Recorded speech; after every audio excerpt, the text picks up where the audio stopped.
네, 치매 다음으로 많이 발생하는 퇴행성 뇌질환 중 하나가 바로 파킨슨 병입니다.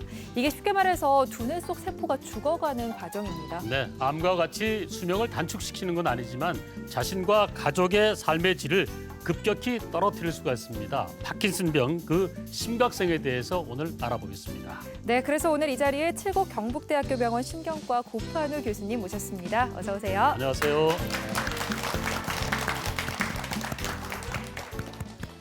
자, 노년기에 가장 걱정되는 질환 역시 뇌 질환이라고 생각이 드는데요. 바로 판단력과 행동력을 앗아갔기 때문입니다. 치매와 파킨슨병 비슷한 질환이라고 생각하시는 분들이 상당히 많으실 텐데요. 교수님 어떻습니까? 이게 실제로 다른 질환이지요? 네, 치매하고 파킨슨병은 퇴행성 질환이라는 점에서는 비슷합니다. 그렇지만 이제 그 병리도 다르고 증상도 다르기 때문에 다른 병이라고 할 수 있습니다. 우선 치매는 대표적인 퇴행성 질환으로서 인지 기능의 저하를 초래하는 질환입니다. 네. 그래서 기억력이라든지 판단력, 언어 기능 뭐 그런 부분에서 이제 저하를 초래하게 되고 파킨슨병은 운동 기능의 퇴행성 변화를 초래하게 됩니다. 그래서 행동이 느려진다든지 보행이 불안정해진다든지 그런 증상들을 일으키게 됩니다. 네. 알겠습니다. 이 네덜란드에서 로테르담 의대 연구진이 중년 남녀를 추적 연구했다고 네. 합니다. 연구 결과가 45세 이상의 48% 여성 중에서요. 네. 거의 절반 가까이가 파킨슨병 아니면 치매 그리고 뇌졸중을 앓게 된다는 연구 결과가 나왔습니다. 남성의 경우는 3분의 1이 노년의 신경질환에 노출될 가능성이 있다고 하는데요. 비록 다른 나라의 통계지만은 불안해지는 마음은 어쩔 수가 없군요.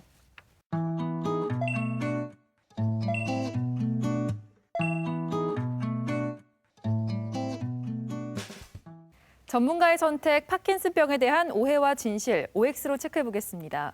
첫 번째 질문입니다. 파킨슨병은 노인들만 걸리는 질환이다. 이거 맞나요? 네, 저의 선택은 네. X입니다. 네. 아닙니까? 네. 제가 최초에 말씀드리기를 퇴행성 질환이라고 말씀드렸고 네. 퇴행성 질환이다 보니까 나이가 들수록 유병률이 증가하는 것은 맞습니다. 그렇지만 그 파킨슨병의 평균 발병 연령 한 60세 정도로 알려져 있고 60세라는 거는 60세 이전의 환자들도 많다는 뜻입니다. 그래서 외래에 보면 실제로 30, 40대 환자들도 굉장히 많이 오고 있고 실제 파킨슨병이 유전적인 원인에 의해서 생기는 경우도 드물지만 있기 때문에 네. 소아에서 발병하는 경우도 있습니다. 네. 남녀노소 관계없이 생길 수 있다 이런 말씀을 해주셨고요. 자, 두 번째 질문 드리겠습니다. 소화제를 장기 복용하면 파킨슨병 증상이 생길 수가 있다. 아닐 것 같은데 어떻습니까? 네, 저의 선택은 O입니다. 생길 수 있습니까? 네. 네. 뭐 전체적인 뭐 소화제를 장기간 복용하게 되면 뭐 생긴다는 거는 조금 이제 오해를 불러일으킬 수는 있긴 한데 실제로 그 파킨슨 증상을 일으킬 수 있는 그 소화제 약물들이 있습니다. 네. 뒤에 설명드리겠지만 파킨슨병이 도파민이라는 그 신경 전달 물질에 의해서 발생하게 되는데 도파민에 작용하는 소화제 종류들이 몇 가지가 있습니다. 뭐 예를 들면 항구토제라든지 그 위장 운동 조절하는 약물들이라든지 그런 것들은 파킨슨 증상을 일으킬 수가 있고 실제로 외래에 오시는 환자분들의 한 4분의 1 정도는 검사 결과 이제 약물 유발성 파킨슨 증상으로 진단되는 경우가 있습니다. 네. 알겠습니다. 그럼 이제 마지막 질문입니다. 당뇨병이 있을 경우에 파킨슨병에 걸릴 확률이 높아진다. 이건 어떻습니까? 네, 저의 선택은 O입니다. 네. 네. 당뇨병과 파킨슨병의 관계에 대해서는 20년 전부터 조금 관계가 있을 것이다 이런 얘기가 많았습니다. 근데 최근에 그 영국에서 한 10년 이상 이제 추적 관찰한 연구에 따르면 파킨슨병이 생기는 사람과 안 생기는 사람, 그 중에서 이제 당뇨병이 있으신 분들을 비교를 해보았을 때 당뇨가 있으신 분들이 당뇨가 없으신 분들에 비해서 파킨슨병이 추후에 발생할 확률이 32% 정도가 더 높다는 연구 결과가 있었습니다. 뭐 아직까지 그 원인에 대해서는 정확하게 알려져 있지는 않습니다. 근데 추정하기로는 당뇨병이 혈관이라든지 아니면 염증을 조장하는 그런 것들이 많기 때문에 신경 염증 반응을 일으켜서 파킨슨병과 연관되어 있지 않나 이렇게 추정을 하고 있습니다. 네. 파킨슨병에 대한 오해와 진실 OX로 체크해봤습니다. 자, 이 파킨슨병이라는 병명이 최근 들어서 이슈가 됐지만은 그렇죠. 이 역사적으로 볼 때 상당히 오래됐다고 들었어요. 어떻습니까? 네. 파킨슨병 역사에 대해서 간략하게 이제 설명을 드리겠습니다. 파킨슨병이라는 이름으로 최초로 불리게 된 것은 1817년에 영국 의사 제임스 파킨슨에 의해서 쉐이킹 팔시라는 그 병명으로 최초로 기술이 되었습니다. 이게 흔들리는 마비라고 이렇게 번역이 되는데요. 파킨슨병의 전형적인 특징인 떨림 증상과 둔해지는 증상을 이렇게 표현을 했습니다. 그래서 최초로 기술한 파킨슨 의사의 이름을 따서 파킨슨병이라고 불리게 되었습니다. 네. 하지만 이때부터 이제 파킨슨병이 생긴 건 아니고요. 그 이전부터 파킨슨병 실제로 존재를 했습니다. 고대 인도나 이집트 문서 같은 것들을 보면 현재의 파킨슨 증상과 굉장히 유사한 그런 증상들이 기술이 되어 있습니다. 그래서 예전부터 있었던 증상들을 이때부터 최초로 기술되기 시작했고 200년 정도의 역사가 있다고 보면 될 것 같습니다. 네. 그리고 이제 파킨슨병이라는 질환이 대중들에게 많이 알려지게 된 계기가 왼쪽에 보시면 잘 알려져 있는 그 네. 무하마드 알리라는 권투 선수입니다. 네. 이 무하마드 알리가 1996년 애틀랜타 올림픽에서 성화를 점화를 하는 주자로 나왔었는데요. 나왔을 때 모습이 이제 한쪽 손을 떨고 무표정한 모습으로 성화를 봉송하는 모습으로 통해서 많은 사람들이 감동을 주었습니다. 이를 계기로 해서 이제 파킨슨병이 많이 알려지게 되었고요. 오른쪽에 보이는 이 사람 같은 경우에는 파킨슨 환자하고 의사한테 굉장히 유명한 배우인데 마이클 제이 폭스라고 해서 영화 백투더 퓨처의 주연을 맡았던 배우입니다. 이 사람이 왜 중요하냐 그러면 2000년대에 파킨슨병 진단을 받고 이 파킨슨병 치료를 위해서 이제 모금과의 봉사활동을 시작해서 제임스 파킨슨 재단이라는 것을 설립을 했습니다. 그래서 제임스 파킨슨 재단이 실제 미국에서 파킨슨병 연구에 아주 많은 이제 펀딩을 조성해서 이제 연구에 기여를 하고 있습니다. 네. 그다음에 이제 파킨슨병이 과연 어떤 병인지 잠깐 말씀을 드리겠습니다. 앞에서 잠시 언급을 드렸었지만 파킨슨병이라는 것은 뇌신경 전달 물질 중에 하나인 도파민의 결핍으로 생기는 병입니다. 도파민이라는 것은 그 뇌 사진을 보시면 네. 중뇌라는 부분에 이렇게 이제 그 육안 쪽으로도 보이는데 까맣게 흑질이라는 부분이 있습니다.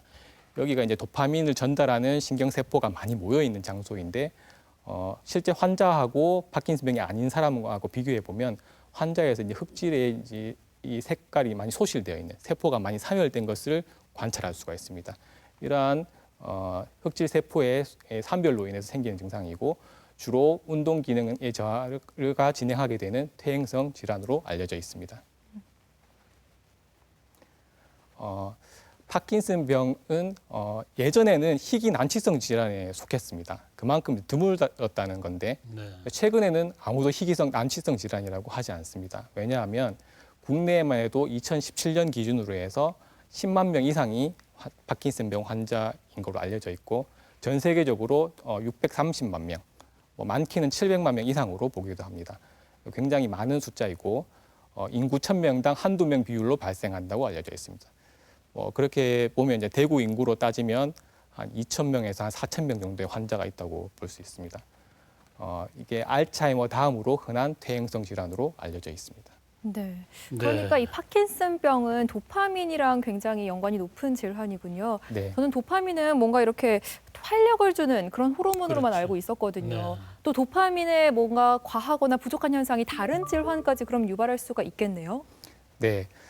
말씀하신 대로 네. 도파민이라는 신경 전달 물질은 사람이 뭔가 쾌감을 느낄 때나 네. 뭔가 집중을 하게 될 때 많이 분비되는 것으로 알려져 있습니다. 그래서 이제 도파민에 관련된 질환들이 여러 가지가 있는데 이러한 기전은 대표적으로 이제 도파민과 관련된 신경 전달 경로가 두 가지가 있습니다. 하나는 행동 보상 경로라고 알려져 있는 부분이 있고 하나는 운동을 조절하는 경로로 알려진 부분들이 있습니다. 행동을 보상한다는 것은 어떤 그 본인의 이제 만족감, 쾌감들 이런 것들로 해서 집중력을 유발하고 이런 부분들인데 따라서 이제 여기와 관련되어 있는 질환들로는 이 우울증이라든지 네. 아니면 이제 주의력 결핍, 행동 과잉 장애라는 이런 정신과적 질환들이 연관되어 있는 경우가 많이 있고 또 다른 경로인 그 운동을 조절하는 경로에서는 대표적으로 오늘 소개해드릴 파킨슨병이 있습니다. 네. 이 파킨슨병이 허리 디스크나 관절염으로 오해를 하는 경우도 많다고 하는데요. 특별한 진단 없이 물리 치료를 받았다가 한쪽 팔만 뻣뻣하던 것이 양쪽 발이 다 뻣뻣해졌다고 하는 분들도 계시거든요. 이 파킨슨병을 확실하게 구분할 수 있는 증상들이 어떤 게 있을까요? 네, 실제로 외래에서 보면 허리 치료를 하고 물리 치료를 하다가 오시는 분들이 많이 있습니다. 네. 근데 이제 그 증상을 알게 되면 좀 더 명확하게 병을 알 수가 있게 되는데 네. 파킨슨병은 처음에 말씀드렸을 때처럼 그 운동 증상이 주가 됩니다. 그래서 주로 알려져 있는 4가지 운동 증상이 있습니다. 첫 번째로는 서동증, 운동 완만증이라고도 부르는데요. 행동이 느려지고 뭔가 둔해지는 증상들을 일컫습니다. 두 번째로는 많이 알고 계시는 떨림증. 네. 그래서 떨리면 이제 파킨슨 증상을 요즘 의심하는 분들이 많습니다. 그런데 이제 파킨슨 병에서 오는 떨림증은 안정기 떨림이라고 해서 뭔가 이제 수저질을 하거나 글씨 쓸 때가 아니고 가만히 있을 때 다른 곳에 집중을 할 때 생기는 그런 떨림들을 얘기합니다. 그리고 경직과 보행 장애, 몸이 뻣뻣해지는 증상과 걸음걸이가 좀 나빠지는 것, 보폭이 좁아지고 자세가 불안정해지는 이런 증상이 대표적인 파킨슨병의 운동 증상으로 알려져 있습니다. 이 중에서 가장 중요한 증상은 뭐 일반적으로 알고 계시는 것과 달리 네. 이 서동증입니다. 아, 예, 보통은 이제 떨림증이 있을 때 이제 파킨슨병을 많이 생각을 하시는데 실제로 파킨슨병 환자 중에 떨림증이 없으신 분도 많이 있습니다. 그래서 가장 중요한 증상은 이제 행동이 느려지는 서동증이라고 할 수 있습니다. 운동의 특징을 보시게 되면 얼굴 표정이 없어지고 행동이 느려지고 보행이 둔해지고 보행의 팔의 움직임이 줄어들게 되고 침을 흘린다든지 보폭이 좁아져서 발걸음이 점점 빨라지는 증상들이 있을 수 있습니다. 이 동영상을 보시게 되면 뭐 걷는 속도는 이분은 괜찮은데 이제 네. 다른 데 집중하고 있을 때 떨림 증상이 주로 생기는 증상이 있고 이 환자분 같은 경우에는 걸음걸이 자체가 굉장히 어색해 보이죠. 보면 팔의 움직임이 많이 줄어들어 있고 방향이 전환할 때 이제 쪼작걸음을 걷게 되는 거고 이분도 마찬가지 팔의 움직임이 많이 줄어들어 있는 모습을 볼 수가 있습니다. 네, 파킨슨병의 떨림증의 특징은 좀 전에 안정시 떨림이라고 말씀드렸습니다. 안정시 떨림은 무의식 중에 보행 중에 잘 나타나게 됩니다. 그래서 이제 TV를 본다든지 뭐 전혀 내가 신경을 쓰고 있지 않을 때 조금씩 떨리는 증상이 생길 때 파킨슨 증상에 유사한 떨림증이라고 볼 수가 있고 또 걸을 때는 또 걷는데 신경을 쓰기 때문에 다른 데 이제 집중을 못 합니다. 그럴 때 이제 떨림 증상이 생긴다든지 그런 영상이고 영상에 보시면 이분도 이제 팔을 편안하게 둔 자세에서는 떨렸지만 팔을 들게 되면 떨림증이 사라지는 이런 양상을 보이게 됩니다.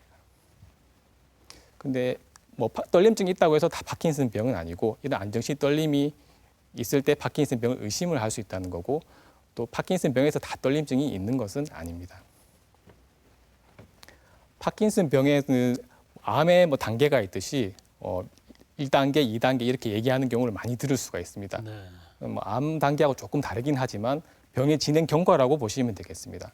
최초의 1단계는 한쪽 손이 떨리거나 한쪽 손이 둔한 이런 것들을 1단계라고 얘기하고 2단계는 양쪽에 모두 증상이 생겼을 단계, 3단계는 자세 불안정이 생기기 시작하는 단계이고 4단계는 보조기 없이는 보행이 어려운 단계, 5단계는 독립적인 보행이 불가능한 단계로 이렇게 구분을 하고 있습니다. 파킨슨병의 증상은 처음부터 운동 증상에 대해서 제가 주로 말씀을 드렸지만 실제로는 운동 증상만 있는 게 아니고 다양한 증상들이 생길 수가 있습니다.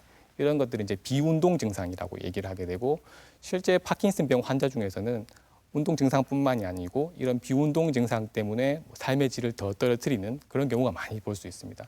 대표적인 비운동 증상으로서 기억력 장애, 정신 증상, 뭐 이런 것도 헛게 보인다든지 환시가 생긴다든지 이런 증상을 호소하는 분도 많이 있고 자율신경 증상은 뭐 앉았다 일어날 때 많이 어지러웠다든지 소변을 조절이 잘 안 된다든지 그런 증상들 그리고 원인을 알 수 없는 통증, 어딘가 저린 증상 이런 것들도 파킨슨병에서 잘 생길 수가 있습니다.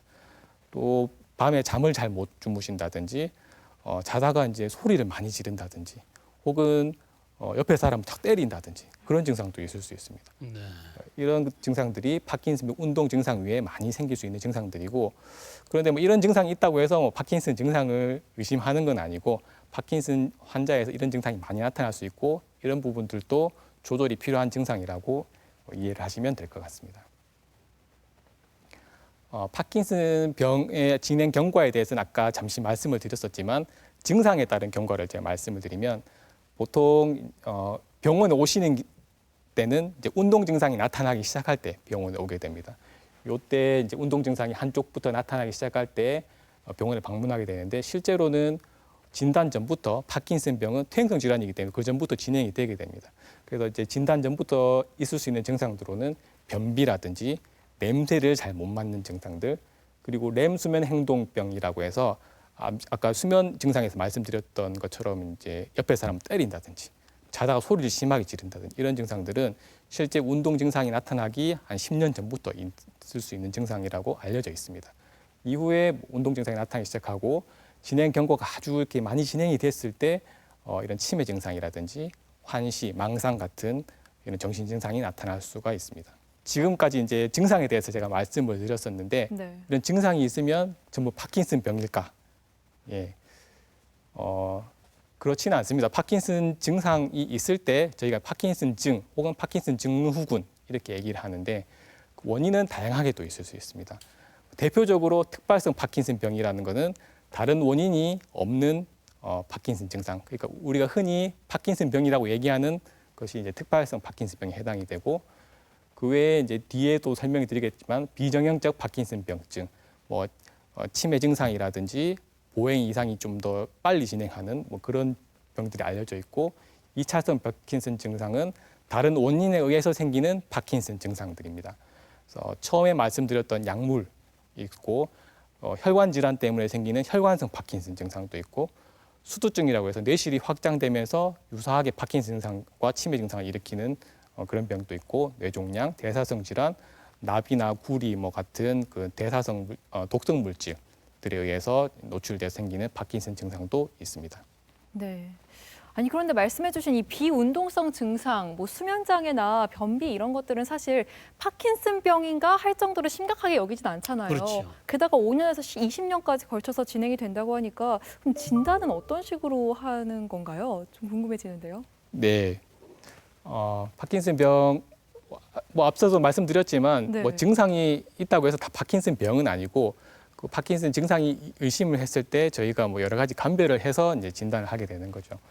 내용을 보시면 3가지 경로로 이제 진단을 하게 됩니다. 처음에는 의심을 하게 되고, 그 다음에는 다른 요인들을 감별을 하게 되고, 약의 반응을 보고 이렇게 진단을 확정하게 되는 그런 단계를 거치게 됩니다.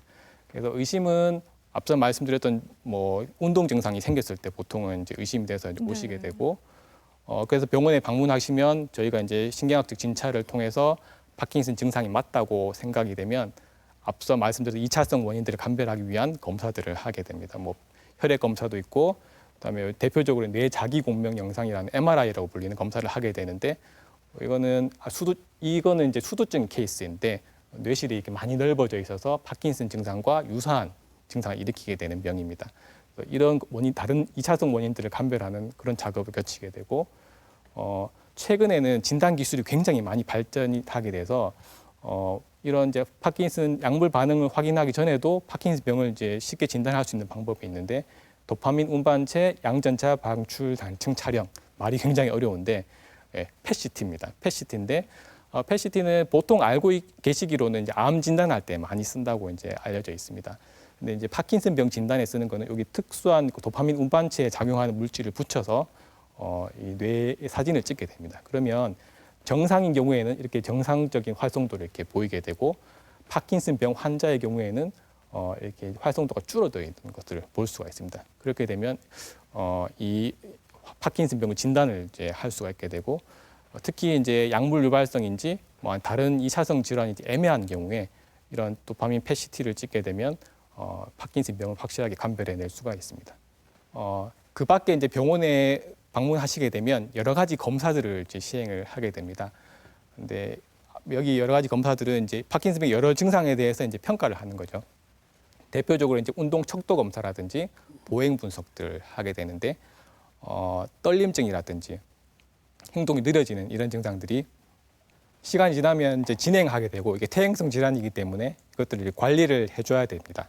그래서 이제 최초의 증상들을 수치화시켜서 이제 기록해주는 그런 과정이라고 보시면 됩니다. 네. 보행 분석도 보폭이 어느 정도고 뭐 이제 이 흔들림이 어느 정도 있고 이런 것들을 이제 기계 장치를 통해서 이렇게 분석하는 이런 검사들을 할 수가 있고 안운동 검사라든지 자율신경 기능 검사 같은 경우에는 뒤에 말씀드리게 될 그 파킨슨 플러스 증후군 그 유사 질환들을 이제 감별하기 위해서 이렇게 하는 검사들이고 실제 인지 기능이나 이런 것도 영향을 준다고 제가 말씀드렸습니다. 그래서 인지 기능 평가와 그다음에 수면 질환 뭐 이런 것도 이제 정확하게 진단이 되면 조절할 수가 있기 때문에 이런 평가들을 시행을 할 수가 있습니다. 파킨슨병 진단과 검사까지 들어봤습니다. 이런 그 검사 결과도 있다고 하는데요. 맹장 수술로 맹장을 제거하면 네. 파킨슨병이 걸릴 수 있는 확률이 19에서 25% 낮아진다 그래요. 자, 교수님, 맹장과 파킨슨병 어떤 관계가 있습니까? 예, 이 이론은 굉장히 재미있는 이론인데 네. 한 10여 년 전부터 예, 대장이나 그 맹장 이런 위장관 내에 파킨슨병을 일으키는 단백질이 있다는 것이 알려져 있었습니다. 네. 그래서 이제 조금 어려운 말인데 알파 시뉴클레인이라는 그 단백체가 있는데 그러한 것이 이제 뇌에 축적이 되게 되면 파킨슨병을 일으키게 됩니다. 근데 그러한 알파 시뉴클레인이 실제 그 대장이나 맹장에서도 발견이 된다는 거죠. 네. 최근에 이제 미국과 스웨덴에서 한 연구를 보면 이게 맹장 절제를 한 사람들이 파킨슨병이 발생할 확률이 더 낮다 이런 보고가 있고 실제 동물 연구들이라 이렇게 보면 장 쪽에서 그 뇌로 전달되는 경로라고 이렇게 생각이 되는 그 신경을 절단을 시켜줬을 때 네. 파킨슨병이 억제가 된다는 이런 연구 결과도 있습니다. 네. 그걸 종합해 보면 실제로 대장 환경이라든지 맹장을 포함한 뭐 그런 쪽에서 생기는 이런 이상 단백질이 뇌에 전달이 돼서 파킨슨병을 일으키는 원인이 되지 않는가 그런 이제 가설이 있습니다.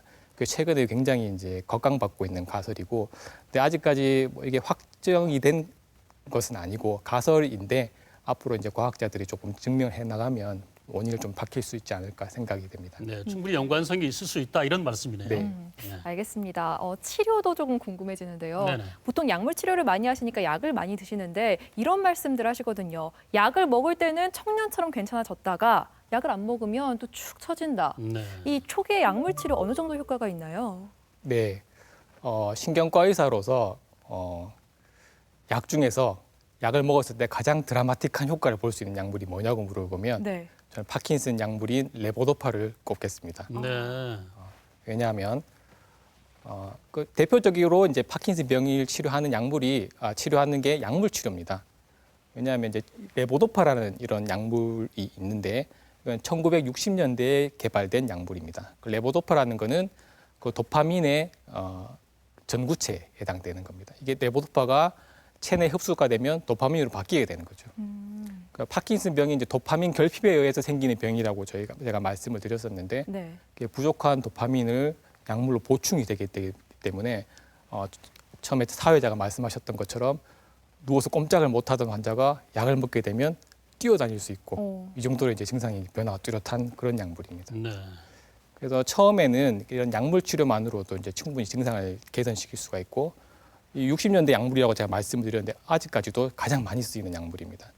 그리고 이제 그 외에 뭐 이 도파민과 관련돼 있는 여러 가지 약물들이 많이 개발이 되어 있습니다. 그 도파민 효능제라든지 아만타딘, 도파민 분해 효소 억제제 이런 것도 결국에는 이제 도파민의 작용을 높이고 이 증상이 개선시키는 그런 작용을 하는 그런 약물들입니다. 각각의 약물마다 이제 장단점이 있습니다. 그래서 환자의 상황이라든지 증상에 따라서 적절한 약물을 선택해서 조절하게 되면 충분히 이제 증상을 개선시킬 수가 있고 일상생활을 이제 유지할 수가 있습니다.